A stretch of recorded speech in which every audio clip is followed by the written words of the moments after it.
इराच्या सेक्शनमध्ये आपण सेकंड नंबरचं सेक्शन आपण बघू थोडंसं सगळी माहिती पाहू. इरा सेक्शन 2 याच्यामध्ये लॅब, याच्यामध्ये टायपिंग टेस्ट आपल्याला करता येते. नॉलेज चेक होतं आपण स्टार्ट करू. नॉलेज चेकमधला जो पहिला प्रश्न आहे आपल्याला आलेला तो आपण पाहू.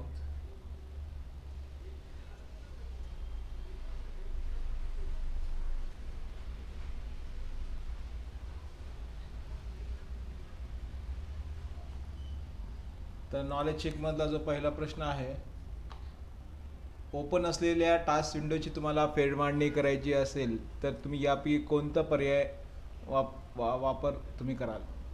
तर टास्क व्ह्यू काय असते आणि त्याची फेरमांडणी कसं करतात. तर आपल्या इरामध्ये आपल्या विंडोज 10मध्ये या ठिकाणी हा जो विंडो दिसतो, हा जो टूल दिसतो, हा टास्क व्ह्यू आहे.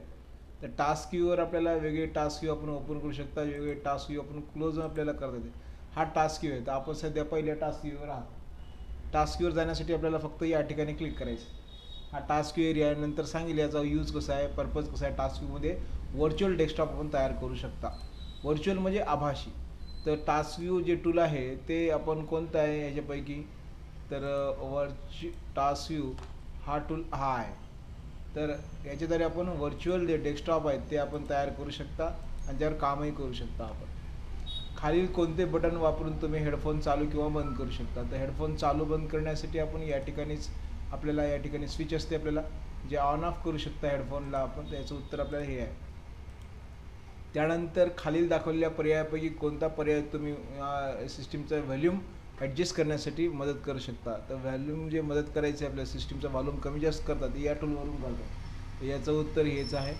तर हे सेकंड नंबर याचं उत्तर चूज केलं आपण. असं तुमच्या कम्प्युटरला ऑडिओ ऐकण्यासाठी हेडफोन कुठं प्लग लावता आपण. तर या ठिकाणी आपण मॉनिटरला लावत नाही, तर ते आपण CPU ला लावता, प्लग इन करता. असं तुमचा कम्प्युटर आवाज किंवा संगीत ऐकण्यासाठी यापैकी कोणते उपकरण तुम्ही वापर कराल. तर संगीत ऐकण्यासाठी आपण हेडफोन वापरता. आपल्याला माहीत आहे याचं उत्तर हेडफोन्स आहे. असं त्यानंतर कम्प्युटरचे भौतिक पार्ट तुम्ही दिसू शकतात आणि ज्यांना तुम्ही हात लावू शकता त्यांना एकत्रितपणे काय म्हणतात, त्याला हार्डवेअर म्हणतात. त्याला काय म्हणतात, संगणकाचे जितके भाग आहेत ज्यांना बघू शकता, ज्यांना आपण स्पर्श करू शकता, त्याला हार्डवेअर म्हणतात. ओके. डॅडाचा उद्देश हार्डवेअर व सॉफ्टवेअर याद्वारे स्मार्टफोनवर कार्यक्षम वापर होण्यासाठी आयोजन आणि नियंत्रण करणे हा असतो. तर ऑपरेटिंग सिस्टीमचा जो यूज आहे, उद्देश आहे, दोघांमध्ये हार्डवेअरमध्ये आणि सॉफ्टवेअरमध्ये दोघांमध्ये समन्वय साधते आणि त्याचं हे करते, पूजा सगळं प्रत्येक भागावर नियंत्रण ठेवण्याचं काम करते. असं डॅडाशे ठरवते की कम्प्युटरला कुठले रिसोर्सेस कुठल्या अडचणी सोडण्यासाठी वापरले जातील व कुठल्या क्रमाने ते वापरले जातील. हे सुद्धा आपल्याचं उत्तर ऑपरेटिंग सिस्टीम आहे. ऑपरेटिंग सिस्टीम सगळ्या गोष्टी ठरवते आणि कुठलं काम कोणाकडून कसं करून घ्यायचं हे ते सगळं त्याच्याकडनं ठरवलं जाते. तर याचं उत्तर हेच आहे. डेस्कटॉपवरील 3 महत्त्वाचे पार्ट्स कोणकोणते आहेत. तर डेस्कटॉपवर 3 महत्त्वाचे जे पार्ट्स आहेत, तर आयकॉन्स आहे, वॉलपेपर आहे आणि टास्कबार आहे. तर ऑपरेटिंग सिस्टीम आयकॉन्स हार्डवेअर नाही, हार्डवेअर टास्कबार वॉलपेपर नाही. Wallpaper desktop icon, wallpaper desktop आणि आयकॉन्स. टास्कबार आपल्याकडं असते.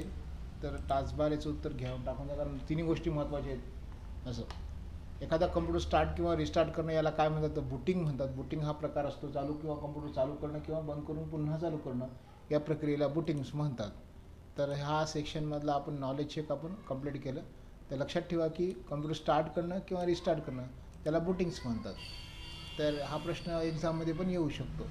त्यानंतर इनसेक्शन टेस्ट आहे, ते पण घ्या इथं. असं करायचं आहे. त्यानंतर हा कॅमेरा थोडासा हे होऊ द्या.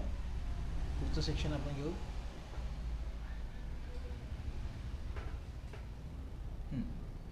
त्यानंतर इन्फॉर्म सिस्टीममध्ये प्रोसिजर हा अतिशय महत्त्वाचा भाग आहे. प्रोसिजर म्हणजे पद्धत असते. कुठल्याही गोष्टीला प्रोसिजर लागते.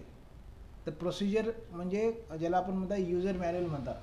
कुठल्याही गोष्टीचं समजा आपण एखाद्या मोबाईल बी घेतला, त्याचं पुस्तक घेतलं, त्या पुस्तकातली माहिती वाचता आणि मग आपण सगळ्या त्या मोबाईलबद्दलच्या प्रोसिजर सगळ्या शिकता आपण. त्याला आपण प्रोसिजर म्हणतात.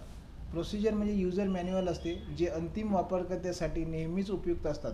कारण त्या म्हणजे मॅन्युअलमध्ये सॉफ्टवेअर आणि हार्डवेअर म्हणजे सॉफ्टवेअरबद्दल उत्पादनाबद्दल सर्व मार्गदर्शक माहिती त्या क्रमवार दिलेली असते. म्हणजे त्या मॅन्युअल म्हणजे माहिती पुस्तकावर सगळं त्या सॉफ्टवेअरबद्दलची पूर्ण माहिती त्याच्यात दिलेली असते. याचं उत्तर हे बरोबर आहे. असं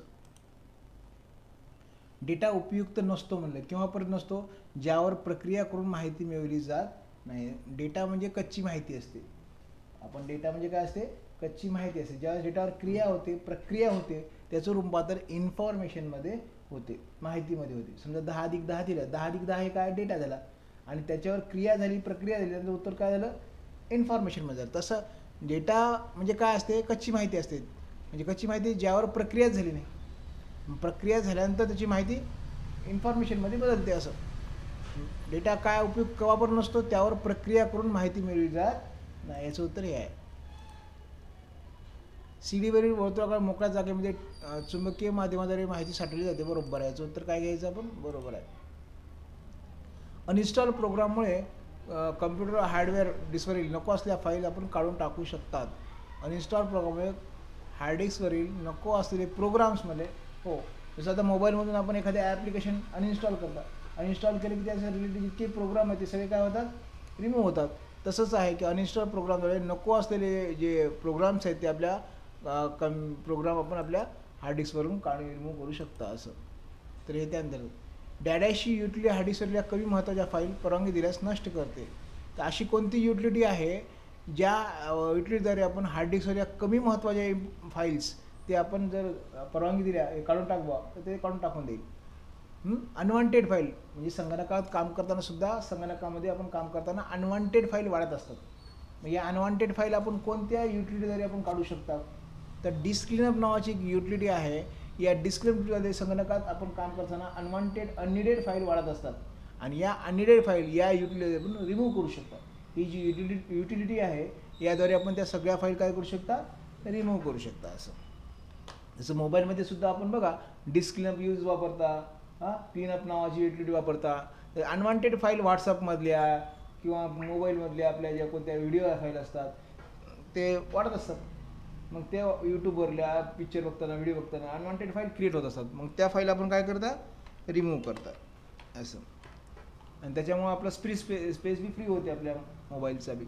असं तर हा व्हिडिओ आवडला तर नक्कीच तुम्ही पहा आणि लाईक पण करा.